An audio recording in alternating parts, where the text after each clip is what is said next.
basically the teenage brain is fully formed in teenage years, but it lacks complexity. And from the age of adolescence onward, it's just gaining in complexity all the time until the 20s. And so if you watch films like perhaps certainly Romeo and Juliet is Shakespeare, so I have no doubt has great depth, it will create depth in the teenage, and they desperately need it. They desperately need it. Because when you stand back and you realise what they have to actually come to terms with in their teenage years, they have to come to terms with the fact that we're in this world, nobody knows why we're here, nobody knows where we're going, nobody knows what happened before I was born or when I die, nobody actually knows what the point of all this is, and it's extremely unfair. Some people seem to sail through it and some people have a very easy time. Some people are incredibly good looking and clever and popular, and some people are incredibly ugly and stupid and unpopular. And there you go, sit with that, off you go, make sense of that. Welcome to the New Flesh Podcast, the podcast you deserve. My name is Ricky Orpike, and joining me once again is the childlike Jonathan Astro. Hello Ricky, I think that's a compliment in there. I think what you're saying is that I'm young at heart. Definitely. Now, do you believe the children are our future? They are, but I tell you what, what's the deal with all this TikTok, eh?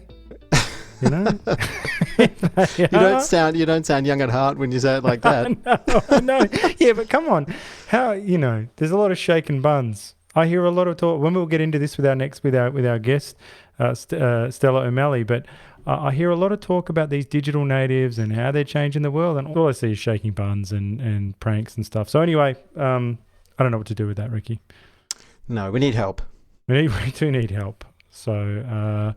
But you know who also needs help? We at The New Flesh, we need you to leave us a rating and a review wherever you listen to the show. We read all the reviews, by the way. We're also on YouTube. Please subscribe to the YouTube channel and leave a comment about the show. It's actually probably one of the best places to actually talk to us. So if you leave a comment, Ricky will say something back to you. So if that appeals to you, do that. And finally, please tell your friends about the show. If they don't like what they hear, are they your friends? Probably not. No. On with the show. Stella O'Malley is a psychotherapist, best-selling author, public speaker, and a parent with many years' experience working in counseling and psychotherapy. She holds a BA in counseling and psychotherapy, an MA in cognitive behavioral therapy, and diplomas in youth studies and psychometric testing and gender identity counseling. Her books include Cotton Wool Kids, Bullyproof Kids, Fragile, and most recently, What Your Teen is Trying to Tell You. Stella, welcome to The New Flesh. Thank you very much for having me. So, Stella, although my kid is only 1, I've been thinking about the future, particularly after reading your book. Now, I honestly think I would rather my kid was on drugs than be woke. So what do you think? Being on drugs is devastating. Being woke, you can argue with them. You can pull them back a lot easier. So no, you're wrong.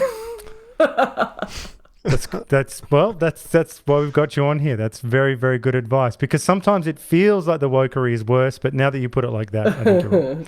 Before we take a deep dive on teenagers, I wanted to set the stage and get your thoughts on something that I've been noticing for a while, and something that I need to get off my chest, and that is I think we're living in an anti-children period in history at the moment. So during COVID, we shut down schools, we closed down parks and playgrounds, we forced masks on children. We did this all for fear that they would spread the disease to vulnerable people, and mostly those older than 70. Also, we've given many children unfettered access to the online world through smartphones. We've let gender ideology into the classroom, including bizarre drag queen story hours. We're letting people under the age of 18 take cross-sex hormones and gender affirmation surgery. And in the cultural sphere, through songs like WAP, we're teaching girls that they should be into hookup culture, but on the other hand, we're teaching boys that they should suppress their sexual desires and not be Harvey Weinstein-like creeps. And through online porn and hookup apps, we're teaching adolescents that sex is very transactional and that sex is all about consent. And to top it all off, we have organizations like Black Lives Matter that are advocating for the abolishment of the nuclear family and communal raising of children. And one thing John reminded me of the other day was that, the whole wrapping your kid in cotton wool syndrome as well. Now, I have a 5-year-old son, and all of this terrifies me. Am I being too dramatic? have you noticed this anti-children sort of sentiment as well?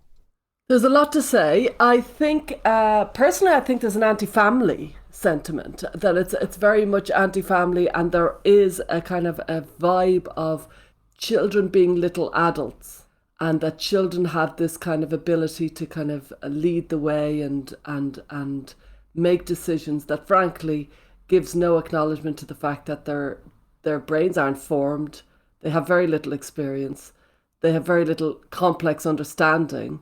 And it feels almost religious that they think that these children have this kind of special access to wisdom when, why would they? They're kids. You know what I mean? They have a very, frankly, a shallow understanding of many things. So I do think there's an awful lot in what you say. I agree with everything you say, except I'm wondering about the childhood. And I kind of, to be honest, I think we've lost our way with rearing children. We've tried to get it perfect and we've ended up wrecking it. If you follow me, we've tried too hard. I think there's an awful lot of love. I think an awful lot of parents are more connected with their kids than ever before. I think that's really quite noticeable with the work I do in my psychotherapy, that people are really connected with their kids in ways that we weren't as children, if you follow me. However, society has created this scene where the children have these over-the-top magical experiences as children. They're kind of told to wish upon a star, the good guy will always win. Kind of it's a Harry Potter world, if you follow me.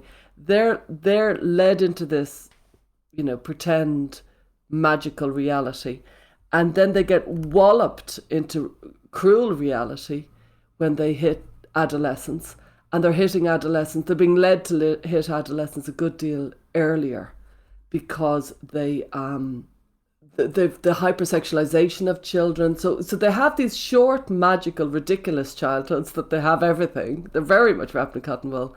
And then they're led into this harsh, kind of sexualized, sophisticated early adolescence. Like, 8 and 9 and 10, they're learning about quite significantly complex scenarios around sex and consent and things like that. And they've been taught sex in I would argue, a very unattractive way. It's all about kind of the aggressive part of sex rather than the joy of sex. And I think that in many ways, the extended adolescence is the worst of both worlds. They're not getting a childhood and they're getting an over-the-top, elongated adolescence. So some people are in their early 20s and they still perceive themselves as adolescents. They haven't grown up. And we know in psychology, just to finish, that if you don't get the proper experience, you're continuously kind of reverting back to it. And so I often think these extended adolescents, they never got a proper childhood experience because they were adultified too early. And then they end up never quite growing up properly, if you follow me, that they never really become mature and they stay in this awful adolescent reality. So I've been thinking about the what you say about this fantasy childhood leading to sort of maybe an arrested development or never fully growing up. And I mean, I this might sound silly, and I've already said one silly thing at the beginning, so I just got to warn you. But I mean, do we need? I swing between the old Breakfast Club quote of we've just got to sort of the Breakfast Club idea of we just got to listen to the kids and get down on their level. And then on the other hand, I go, well, maybe we just need a Charles Dickens simulator where they get in and they just have to be a chimney sweep and experience that kind of Victorian life, and then maybe that'll help them get out of it. So between these two, this pendulum of approaches, where do you come down, Stella? Yeah, I think we have to be careful not to turn into reactionary, throw them up the chimney and then they'll be all right. Because actually there was an awful lot of very unhappy kids back then. The Breakfast Club being a good example of unhappy kids. And there was an awful lot of pain. I was a very unhappy kid. So I don't think going backwards is where we should go. I do think that we've lost our way. And I think there's an awful lot of joylessness in being a teenager these days that is pretty depressing, because we've never been safer, we've never had better education, we've never had more people worrying about their mental health, we've never had more parents so devoted to the happiness of their children, which could be part of the problem. Too much attention to your happiness doesn't make for good people who are seeking meaning and purpose, it turns it into a very much what will I do to make me happy, which is it's psychologically an unsatisfactory way of being. You end up kind of like a hedonist, but not really getting anywhere. It's kind of, it becomes a dissipated, depressing kind of way of life. I think we threw out religion, and I'm not a religious person, I'm an atheist, but we threw it out. We didn't replace it with anything. And if we replace it with anything, it's some sort of kind of glorification of happiness and well-being. And it's not working out for us at all. At least religion offered some sort of meaning and a framework and a purpose, a point to life. While this idea of now we just have to look after our well-being, it's getting us nowhere. So I think we threw out an awful lot in these last couple of generations. And I don't want to buy into a moral panic, but I do think there's a joylessness that we'd be fools not to acknowledge. And wokery, you could say, is a real reflection of a joyless attitude to life. Well, you mentioned religion there, and something that Buddhism teaches you is that happiness comes from helping others. So do you think there's too much of a focus on your individual happiness rather than the happiness of the friends and family around you? Yeah, I do. I think the emphasis on the individual has got out of control. And I think actually, millennia we have had families, and it's been a good system. And I'm not saying that family has to be the traditional family. It doesn't have to be a mammy, a daddy, and children. It could be variations of, in Ireland they have the kind of the law is around the household. So the household is given the kind of the emphasis rather than the family. But I think this idea of helping others, which is in Buddhism, but it's also if you want to look up some central tenets to well-being, is helping others. Because helping others is a really important and integral part of feeling happy. And this idea of I'm just going to look after myself all the time, it makes people feel very selfish, very individualistic, and generally a point of loneliness and pointlessness about life emerges then. Just want to pick up on something you said in there, because I loved the chapter in your book where you talked about this relatively new shift in the way we think about children towards like sort of pushing them towards peers as opposed to forming stronger bonds with parents or extended family members. So, for example, we'll move on to teens proper shortly, but while we're in the neighborhood, when I send my kid to daycare a couple of days a week, I know she's getting some benefit. People always say that it's always the same stuff. People are like, oh, well, it's good to be social. And I'm like, yep, that's good. But I feel like it's dead time. Whereas when she spends time with the extended family, I feel that this is time better spent, and it's like, for lack of a better term, more soulful. Can you maybe elaborate on this shift towards peers and maybe some of my fears there? I do think that the emphasis on peers has been misguided.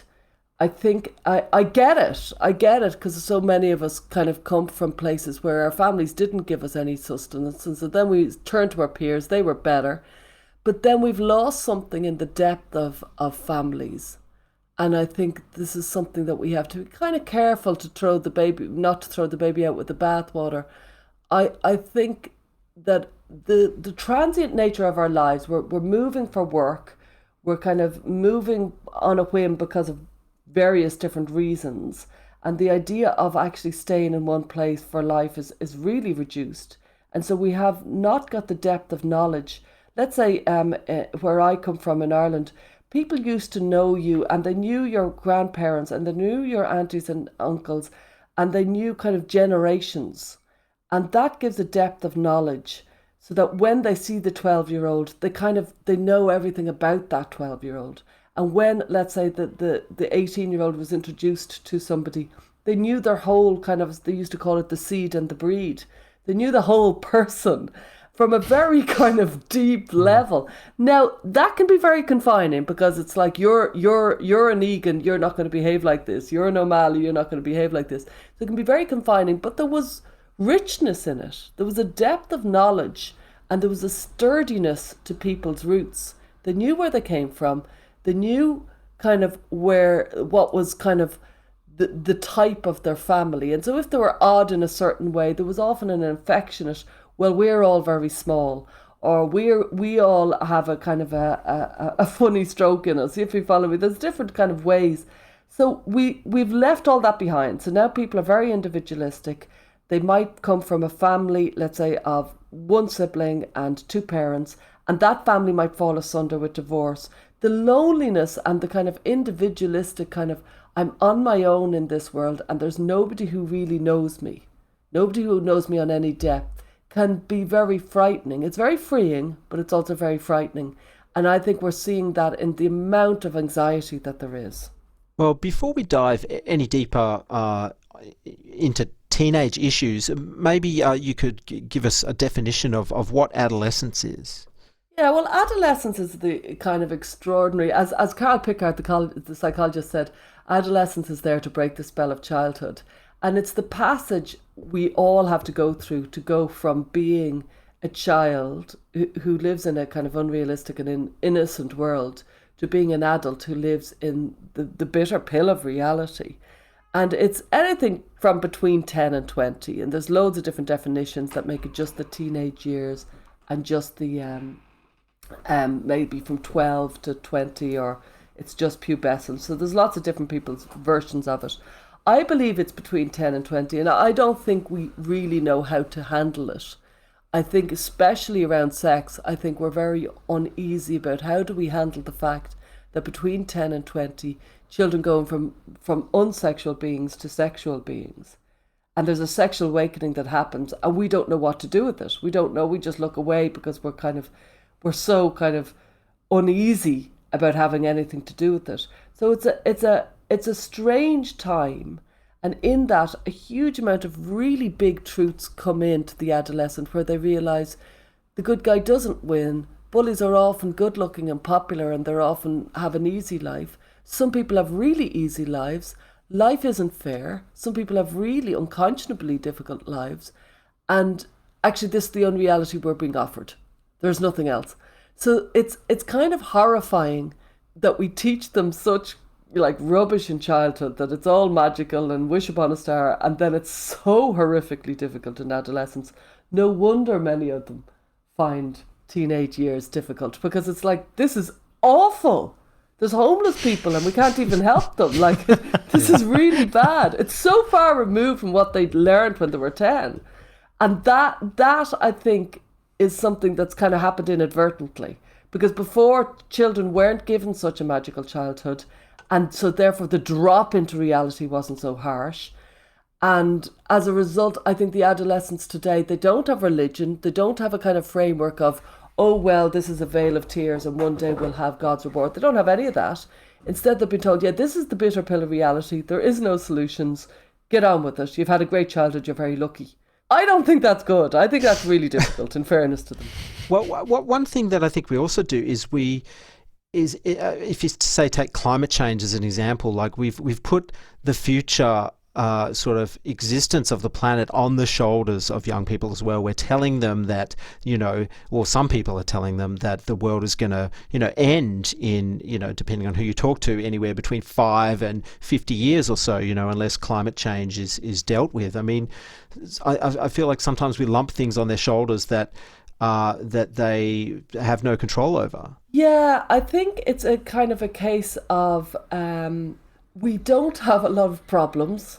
And so the brain is a problem-seeking organ, and we're looking around. And so we exploded COVID to extreme hysteria, I would believe, in my own opinion. And the same with climate change. And I'm not saying that COVID wasn't a very serious illness. I'm not saying that climate change wasn't a very serious threat to humanity. I know all that. But at the same time, the levels of anxiety that some, especially young people, have, they believe they're at threat. They believe they're in danger. It's very like stranger danger. They honestly thought that they were at risk of being kidnapped as children. And then later on, they honestly think that the world... I remember telling one teenager that, like, when I was a teenager, I was told that the world had about 30 years to live. And it was all around the rainbow and rainbow warriors and all this. And I honestly thought at the time the world had 30 years to live, and there was, we had 30 years left. And I bought it completely. So she was telling me that. And I was there going, well, I was told that as a kid, and here I am 30 years later, and we're being told, oh, the world is 30 years left. So me and this teenager kind of had this realization that there will be people saying the end is nigh, and they can say it in very complicated and very sophisticated ways, but humanity has shown itself to be resilient in many, many different fields and arenas. The idea that it's a very self-important, narcissistic belief to think we are the end of humanity. We are the most special generation. It's all ending with us. Rather than thinking, well, we've come through a hell of a lot of adversity over the years. There's no reason to think that we can't this time. But I really do think we're worrying ourselves into a state of absolute hysteria. And maybe just to stay in talking about adolescence and coming at it from a different aspect of it. I read in your book that teens also struggle with empathy and sort of live in a bit of a Sturm and Drang nightmare of selfishness. So, I mean, is it possible to teach empathy? Yeah. Well, I lived this experiment because my husband didn't have much empathy. And I said, I got to try and teach you because everybody's asking. And you still hooked up with him though. Yeah, so that's beautiful. Yeah, he's a lovely man. Just because you don't have empathy doesn't mean you're not nice. Empathy is the ability to kind of experience somebody else's feelings. And I happen to have the gift of empathy. I kind of find it very easy to kind of almost step into somebody else's skin. It's like I look at them and I can kind of feel it. And other people don't have that skill, but some people have other skills. Somebody who doesn't have empathy, it's not that they necessarily don't care about the other person, they just don't have almost the imagination to feel what it's like for them, if you follow me. So anyway, I did kind of make inroads in teaching my husband empathy, and he definitely improved. And also the realization that he doesn't have empathy, but the situation is bad, is very helpful for somebody. I do think an awful lot of teenagers, it's not only that they don't have empathy, but they're being taught to be self-absorbed. They're being taught to be completely wrapped up in themselves. All the kind of memes, the Instagram, this kind of emphasis on you do you, kind of if it feels good, just go your own way. And, it can feel good in passing, but it ends up that they're quite self-absorbed and lonely because nobody else is looking out for them. There isn't a feeling of here we are together, by hook or by crook, let's stay friends. You know what I mean? It's kind of, I'm moving on. They've got an over-the-top sense of boundaries. So if their friend is upset, they can say, yeah, I can't quite deal with that at the moment. And so they, yeah. I wish I could have done that. That would have been so good. Well, you see those throwaway statements that you just made? So many people did make them. And we've created this society. We've created it.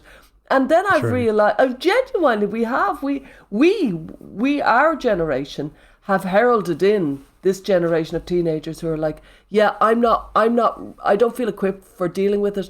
It's really noticeable if you go onto platforms like Mumsnet, where somebody might say, let's say, I think my best friend's husband is having an affair. What should I do? And everybody piles on to say, don't go near it, don't go near it.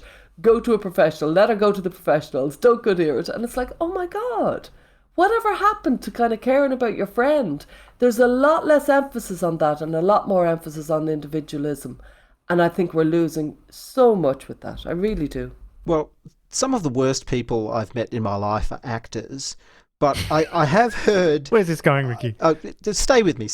Okay, all right. I have heard some people say that if kids get involved in drama, that is a way to teach empathy because you are, you have to basically become a different person and, through the production or whatever play or whatever you're doing, you sort of have to feel emotions and convey those sorts of things. And there may be something in that, I'm not quite sure, but I was thinking maybe drama and art, the artistic side of life may be a way to help kids learn empathy. I think that's a really good point. I think film, drama, art, literature, music, one thing that like being a great reader is it does cultivate empathy. Watching, good films, quality kind of art and literature and music, it does create this ability to kind of understand what it's like for somebody else. So actually, I think the vacuous nature of reality these days, where it's more about Love Island and it's not about kind of good literature and good films and good music, I do think we've lost a lot. I think we've lost the ability to imagine what it's like for somebody else. And when we lose that, we lose our sense of kind of care and compassion for other people because we can't imagine what it must feel like. And so we just roll on. So I think a heavy emphasis back on, if you want to, if you want to look after your 5-year-old and your 1-year-old, bring in from the beginning. There's so many beautiful children's literature and, art and music that are really, really deep for a 5-year-old, that are really like Where the Wild Things Are and things like that for the 5-year-olds. It's just amazing what's out there. And the vacuous nature of the passing media is really quite damaging to these kids. Well, I think of my mother here because when I was a teen, and Ricky and I are both film obsessives, and so my mum gave me a lot of great films to watch. One of the ones when I must have been 12 or something, and she let me watch The Godfather, and there was a range of films that she let me watch, and obviously I was off to the races after that. But I way earlier than I should have. I watched Trainspotting and and Pulp Fiction and a lot of like Dirty Dancing, but I took away so many great lessons from all of these, especially in something like The Godfather. I saw a different family unit and the way that you could be no matter what they did in there. And I talked about it with my mum. No matter what these characters did to other people, they were always a really great family, really good to each other, at least in that first one. And so this also brings me into this idea of I also got out of these films, because I was a teen. These were adult films, and it sort of made me yearn for the adult world. Wow. Like I've heard Danny Boyle talk about this idea that you it's like you're peeking from the staircase down onto mum and dad, in their suit, going out to dinner and dancing, and you yearn for this exciting world that's realer than the dumb one you live in, and I just want to know, how do we make adulthood desirable again? You're bang on, and it's so funny that your mother did that, because I've done that with my kids with trepidation, thinking I might really regret this, but I actually think the art and the films that I've introduced them to are so powerful. They give depth in a world that is really lacking in depth. It's got everything else, but we don't offer much depth, and we offer so much compelling media that it's a hell of a thing to compete with, if you follow me. It's very hard to compete with TikTok. It's very hard to compete with YouTube. It's so fast, and it's a multi-billion industry that is constantly attracting teenagers and young people to a kind of a throwaway culture, that all we've got is the heavy guns like The Godfather and Trainspotting. That is, that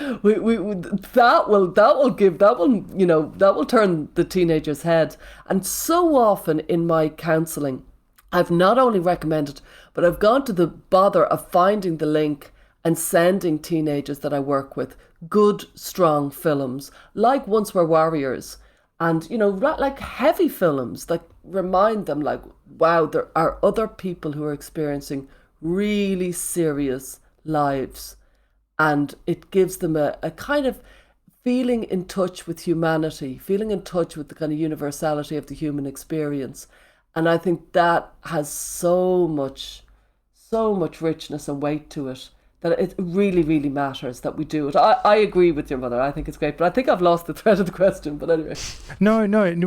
But I just, as you were talking then, I was thinking about, because I just don't think there's enough emphasis put on this, because, around about the time we were in high school, I think Romeo and Juliet had come out, Baz Luhrmann's film, and, even that film, although it was, somewhat pulpy, it's still it feels like an adult entertainment, in many ways, and along with all the other ones we watch, it just feels like, the way you're feeling at that time, when as I say, when it's that sort of Sturm and Drang, like, you feel like capital R romantic inside, just you're being torn asunder by all these emotions and all of that, and it just feels like that great art, or that is even quite heavy, seems to just to fit you like a glove. You know what I mean? Like Yeah. you just it can exorcise those which is another film I watched, The Exorcist. but it can sort of it can bring out, it sort of matches the way you feel inside, and maybe you feel this connection, this link between. I mean, who knows how far back it goes? Yeah. You know, when you think back in your most painful times in life, you know, having good music, having literature or films to kind of console you in a strange way, really it matters.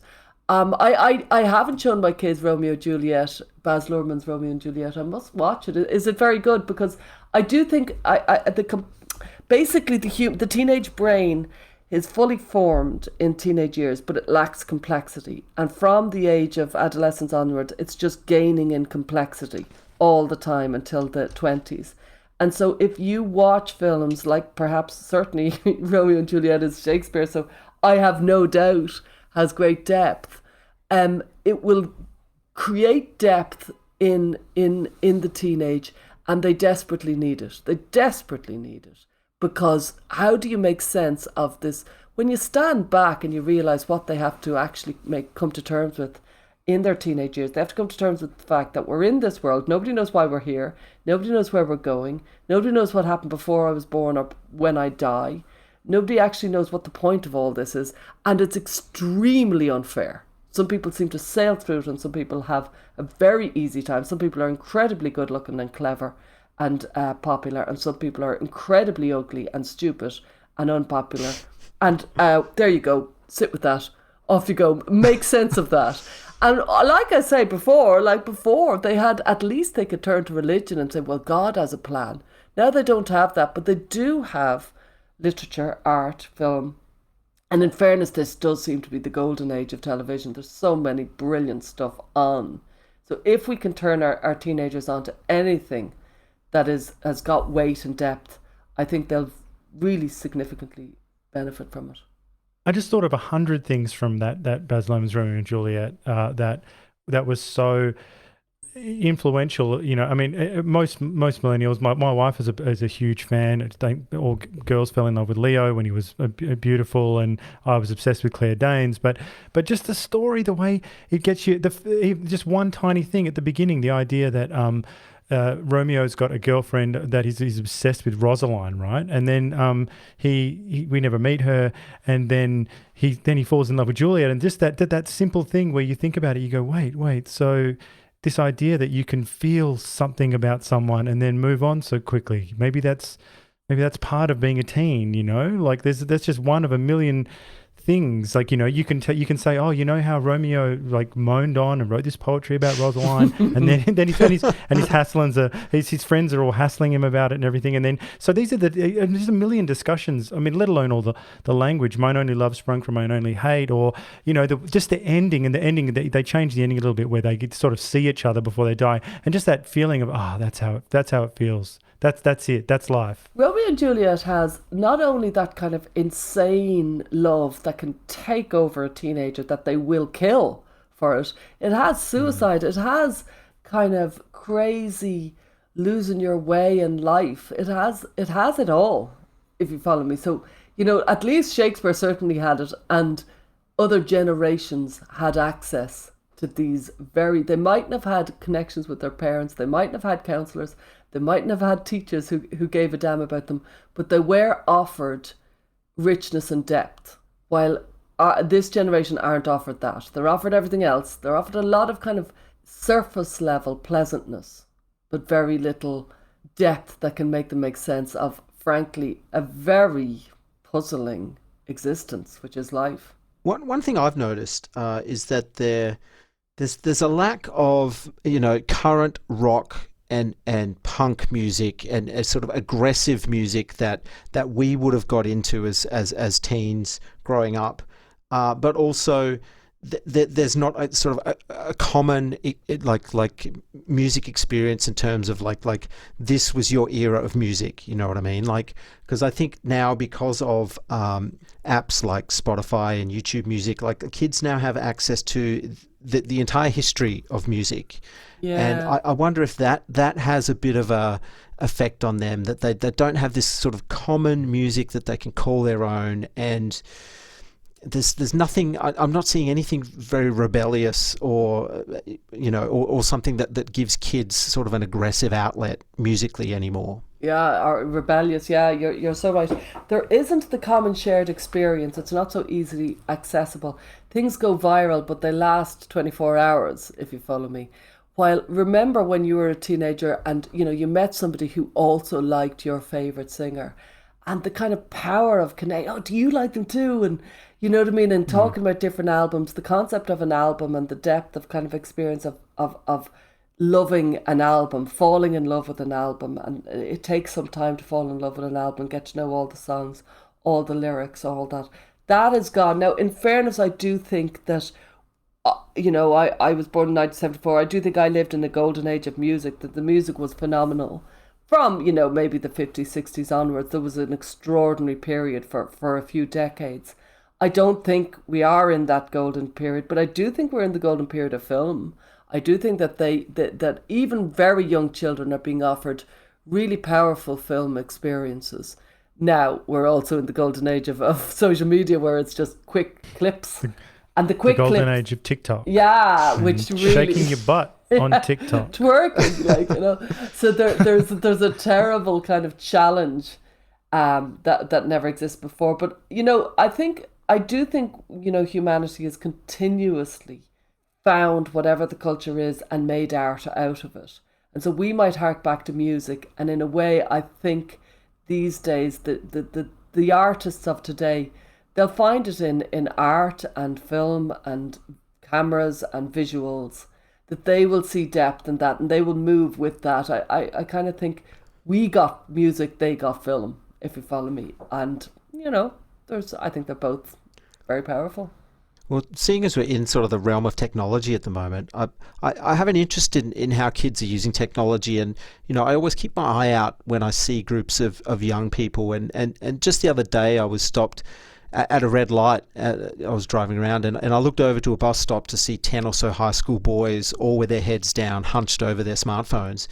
And do you think we'll look back on smartphones in the same way we look back at old photos of 10-year-olds in the 1900s who were smoking cigarettes? I do. And I think we will look back in horror that we allowed them it.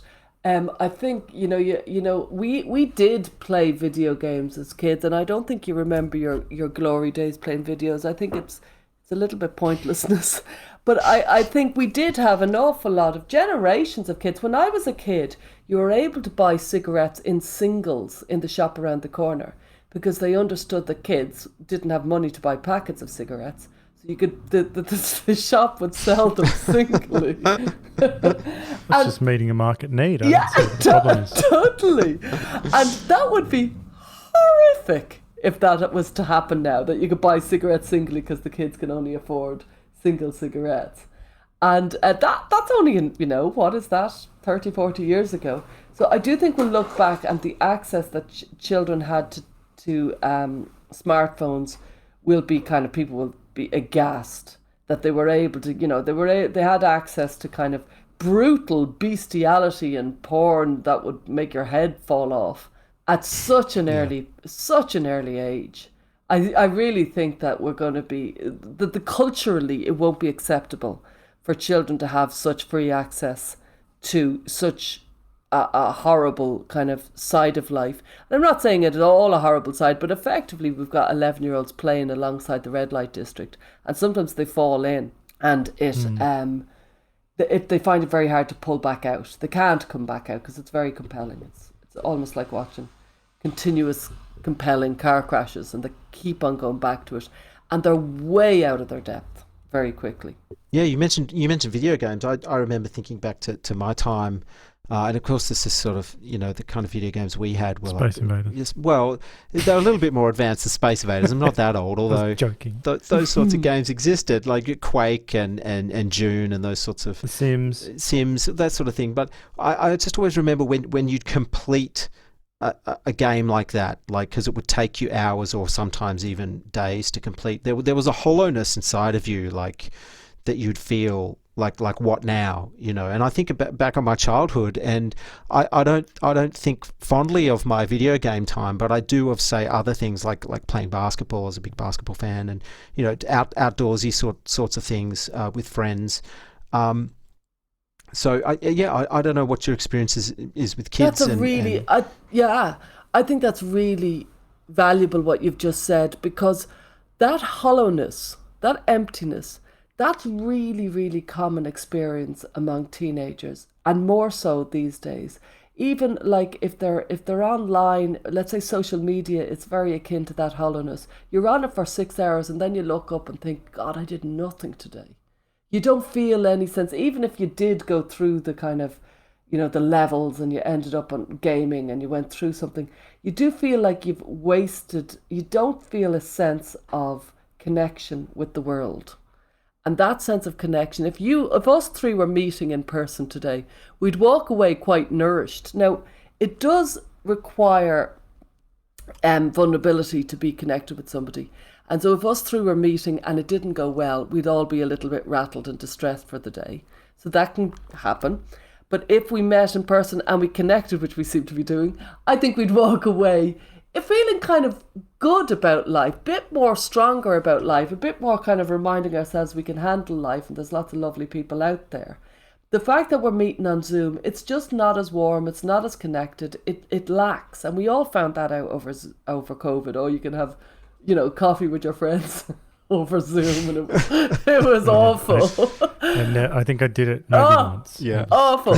And so we found out there's something about the meeting of people that, although when it goes bad, it goes very bad and you feel very, very weakened. When it goes well, it goes very well and you feel more able for life.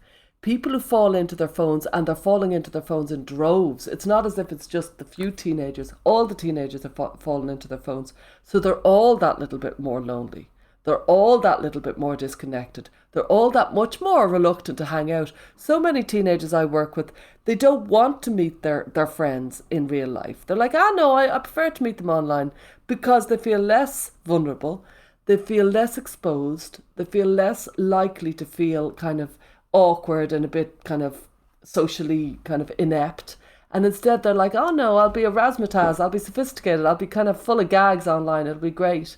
And they don't know what they're missing. They're missing the depth. And they don't know what they're missing because they haven't experienced it enough. My sisters and their friends have children who are on the eve of becoming teenagers. And since I have an 11-month-old baby, I suddenly know everything about children. Well done. And we talk about various issues. Don't worry, they let me know that I'm ridiculous. But at the same time, in terms of technology, when I suggest seriously limiting screen time or totally banning apps like TikTok, in particular because it breaks your brain, to quote Catherine Berbelsing, I get all sorts of excuses. You don't know what it's like. They need their devices. They're digital natives, which I think is just, the stupidest thing I've ever heard. Like they're all coders or something. What does that even mean? So, they're not Edward Snowden. Okay, I know what they're doing on there. So why am I getting so much resistance from these parents about this? The situation is serious. Yeah, because they're... Okay, hit me, Stella. Come on. I need to hear it. Because they're an invaluable electronic babysitter. Like if I had a 2-year-old and I was meeting ye today and I didn't have a babysitter because of, let's say, time changes or something, stick them in front of a film and they'd be grand, put their headphones on. It's so handy. It's the convenience of it that is so, so handy. You see it in cafes all the time. I remember the first time I saw it, I nearly died. Now I see it every single day. That the mother comes in for a coffee, she's meeting her friend, give the kid headphones and a laptop and they'll leave you alone. Throw them a bun and some hot chocolate and there they are, getting fat, leaving you alone while you're chatting with your mate about how her parenting Watching Bluey. Yeah, it's so convenient. But I do think you're right. I my kids were born in 2007, 2009, and I was very lucky that social media hadn't taken off and that that massive content for young children hadn't taken off. They missed it by the skin of their teeth. And had I been offered Twitter and Facebook and Mumsnet and all those things at that time, I didn't have a smartphone. Smartphones only really became more common than dumb phones in around 2012. And so those early years, me and my kids missed. But honestly, I would have been such a victim of it. I would have really fallen into it. So I don't have any judgment, but I do think they are very damaging. Those kids, those 2-year-olds on their laptops, and yet you're so right. I remember I used to be told by all the parents, oh, they're a whiz on the computers. It's like, no, they're not. They're a whiz at being able to turn it on. They just know more than you, Boomer. And what I've noticed with so many teenagers I've worked with, they've no interest in working with computers. They have no interest, and very few of them, unless it's I'm going to design video games. They're all going to design. It's like the latest, I'm going to be a footballer. I'm going to be a video game designer, and it's like, yeah, okay. Good luck with that.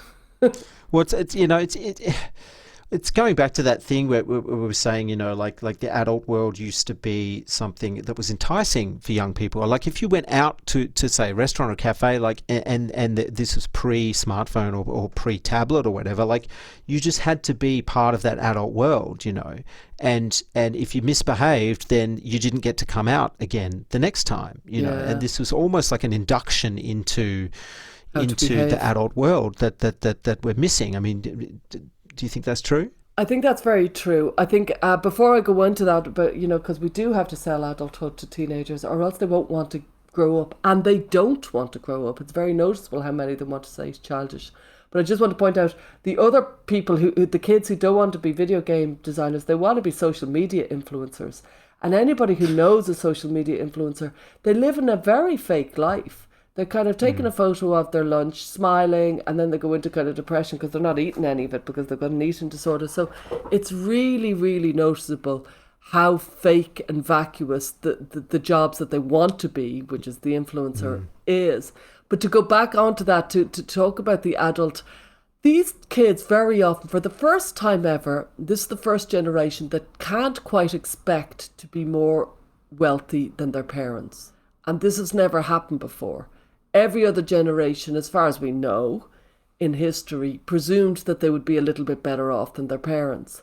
And so I think this is a massive deal. And I think it's psychically very disturbing to presume that you're going to be poorer than your parents.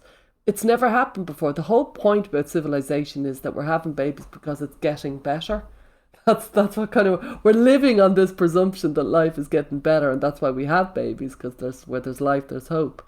And this generation don't presume that they will be more wealthy or better off than their parents. They kind of presume that it's quite likely that they won't be, that they'll work harder, they'll earn less, they won't have a security of a house, and they won't kind of be better off when they have children themselves.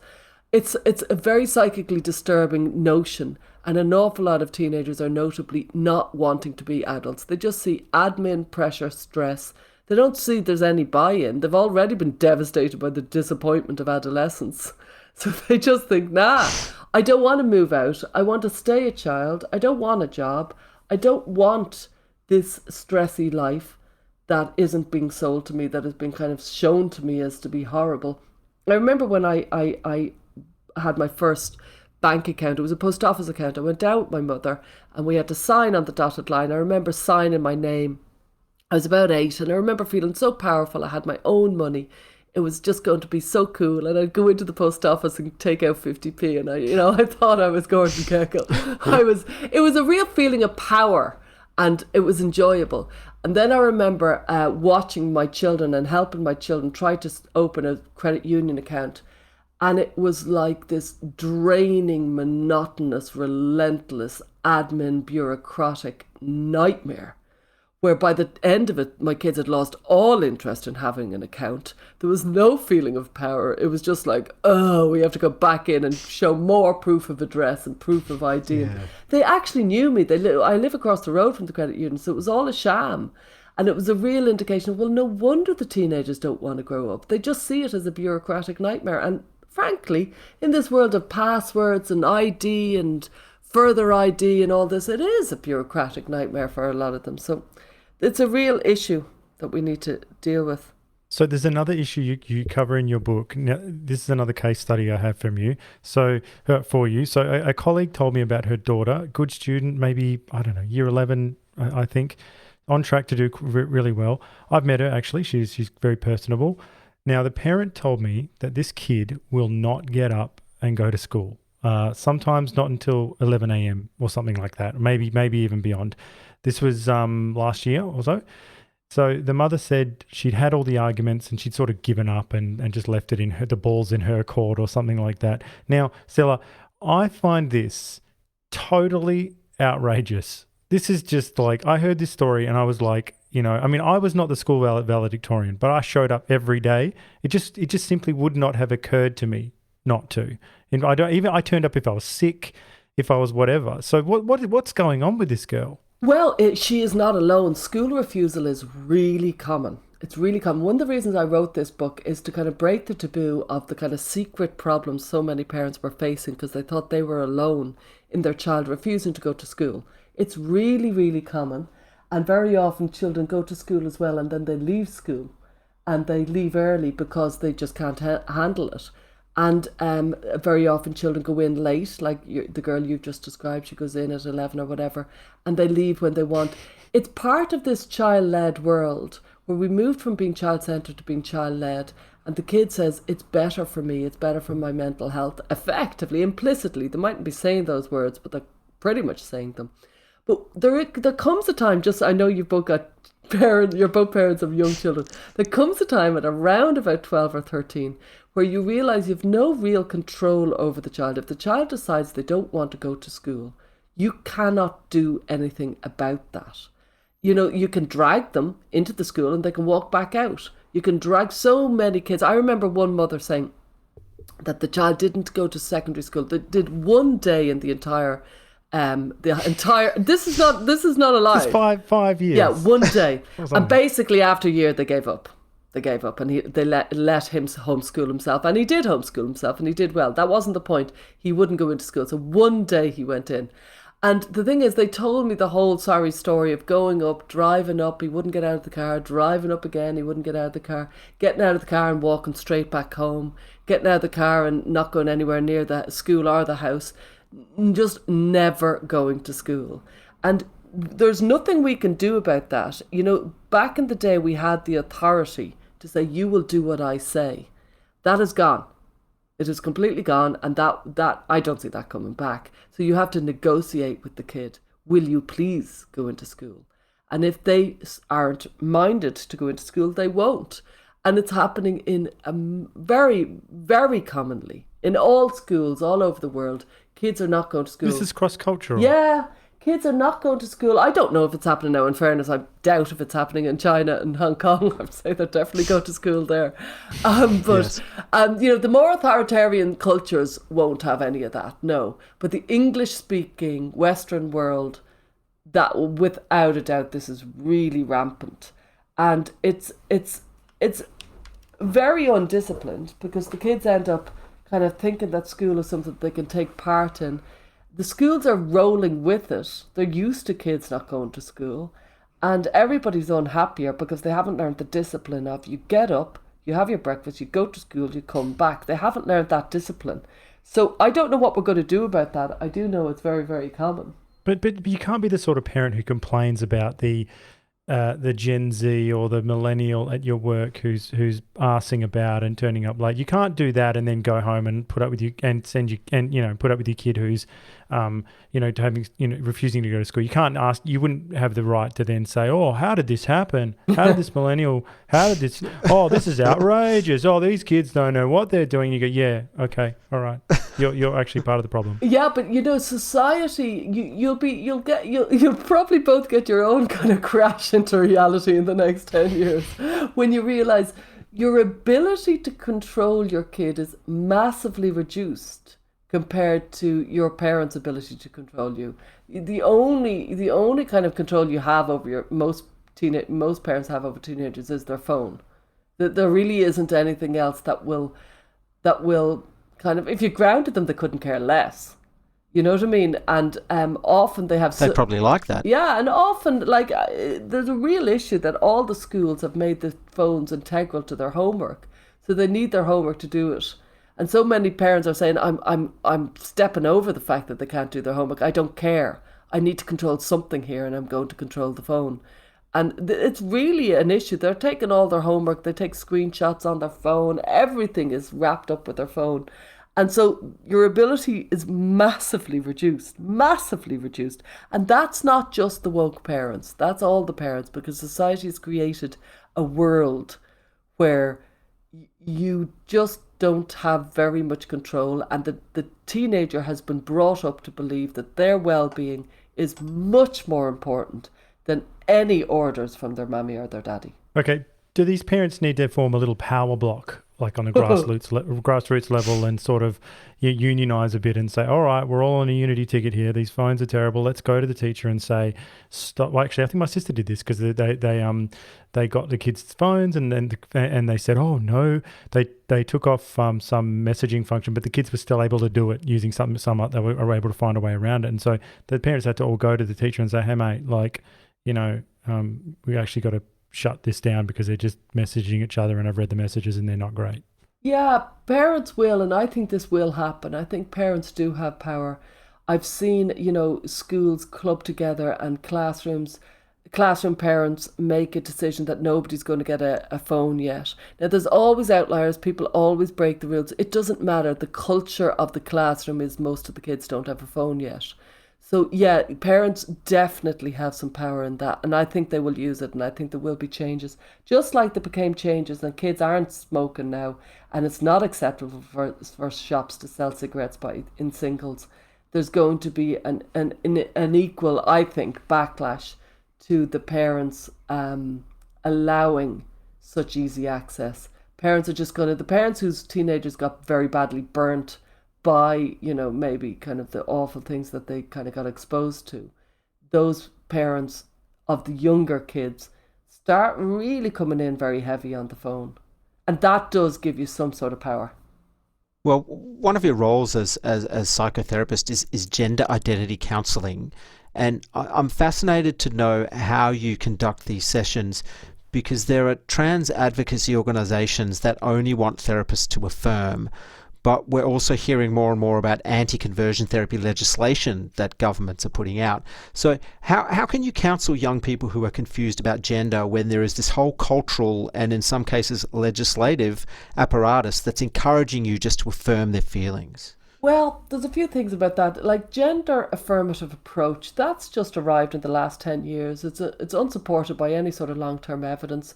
Nobody really knows what is the impact of gender affirmative counselling, because it's only about 10 years in existence.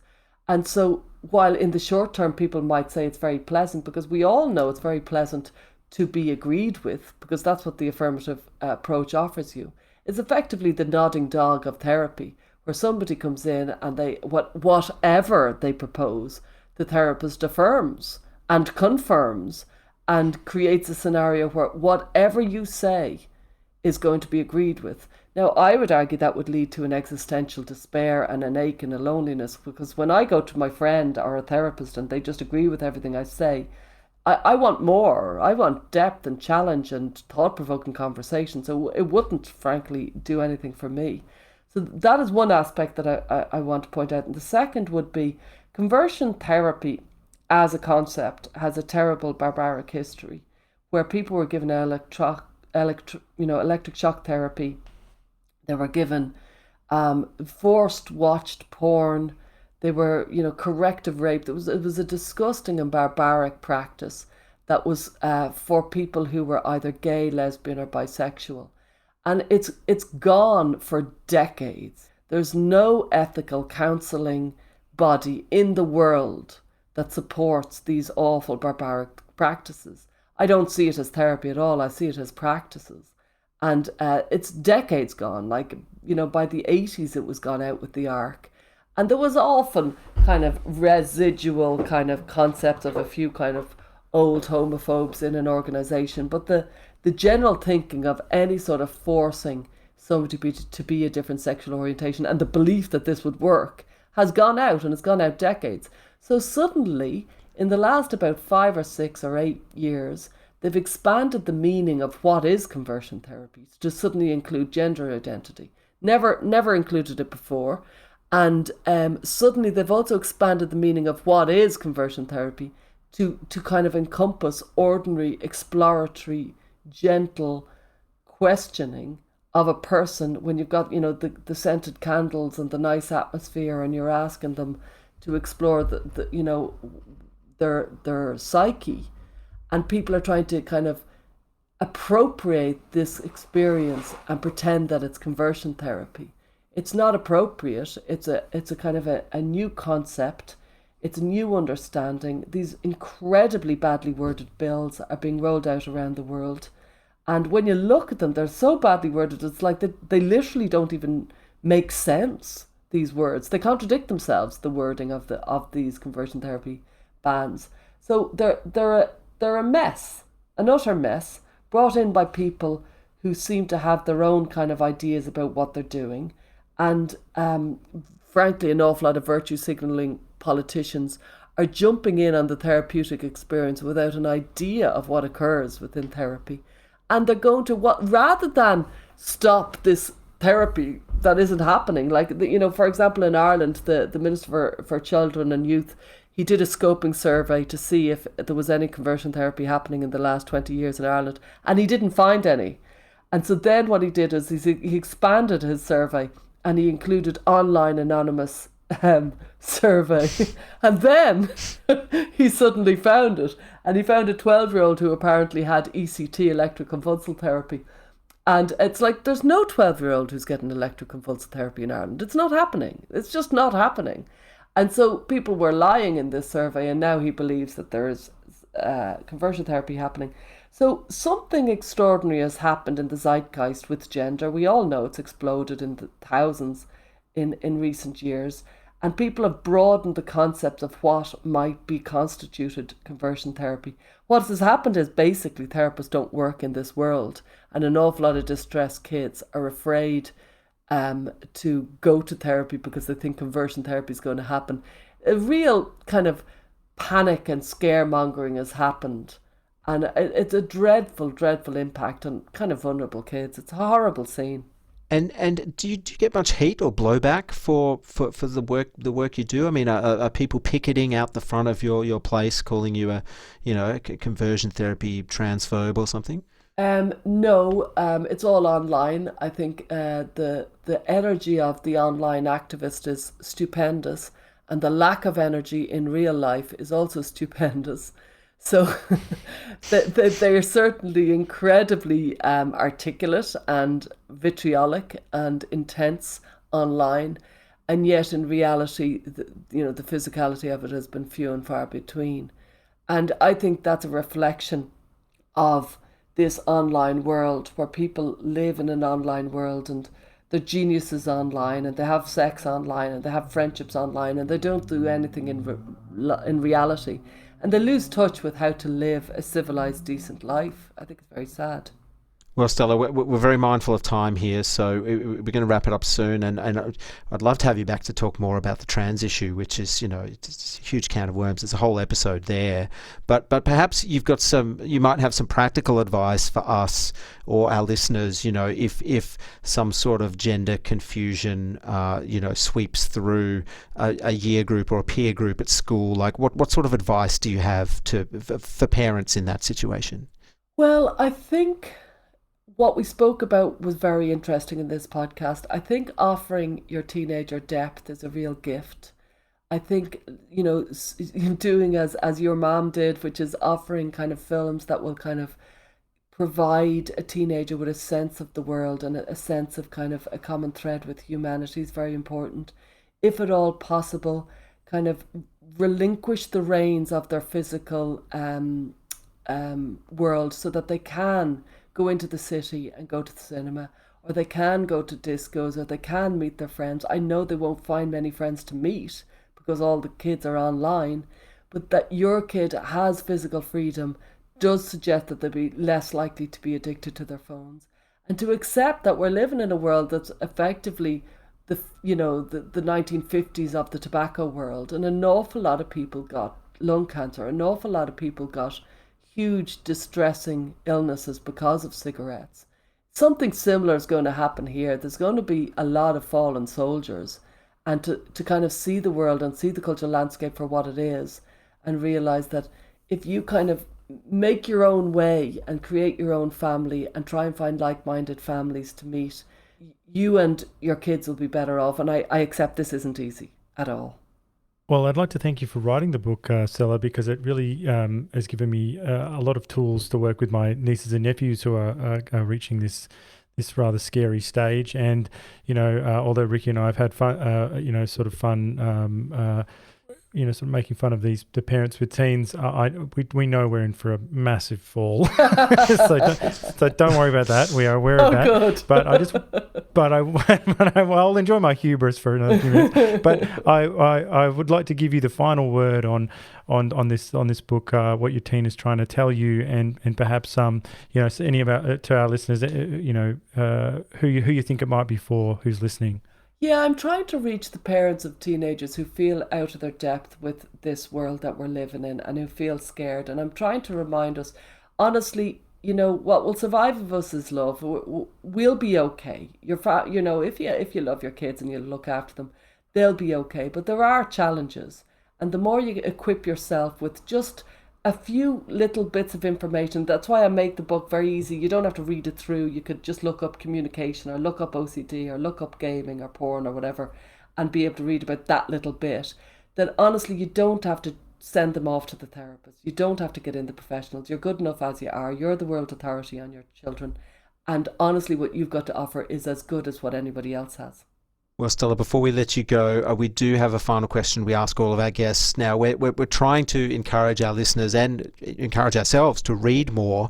And so we ask all of our guests this question. We'd like to know what you're reading right now. Oh, I've just finished an amazing book called Good Girls. I finished it this morning by Hadley Freeman. And it's about anorexia, and it's really good. And I've just started another book, which is really, really, really recommended. It's by a person called, let me just look, where is it there? It's called Self-Made Man, and it's by Sarah, just let me see that, Sarah Vincent, Nora Vincent. So it's called Self-Made Man by Nora Vincent, and it's 2006. She's not woke, she's a lesbian, and she dresses up and lives as a man for 18 months. And it's 2006, just before gender exploded. I think I needed a trigger warning before that offensive synopsis you just read out. I refuse to believe someone could dress up. She dresses up as a man. She goes into sex clubs. She joins a bowling team. She goes into a monastery, and she lives as a man. It's phenomenal. It's really interesting book. But actually, this same person, Nora Vincent, she ended up, because I looked her up then, I started reading it going, who is this person? And she didn't like identity politics, and it came to a tragic end, died, as far as I can see, with dignitas last year.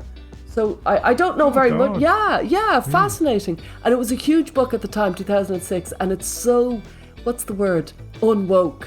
It's unbelievable. It's got the most wonderful cover art ever. I think I've heard of this story. Did she come to the conclusion that being a man sucked? Yeah. Is that? I've just started reading it. I'm only a couple of chapters in. I only started this morning, but it really got me. And I really recommend it. I also recommend Hadley Freeman's book about anorexia called Good Girls. Both brilliant books. And I had been going through a desert of books. So had you asked me a few weeks ago, I would have said, But actually, I'm on a good turn right now. Great recommendation. That's awesome. Fantastic stuff. Yeah. Well, thank you so much, Stella. Thank you for being so generous with your time. Yeah, I really enjoyed our chat.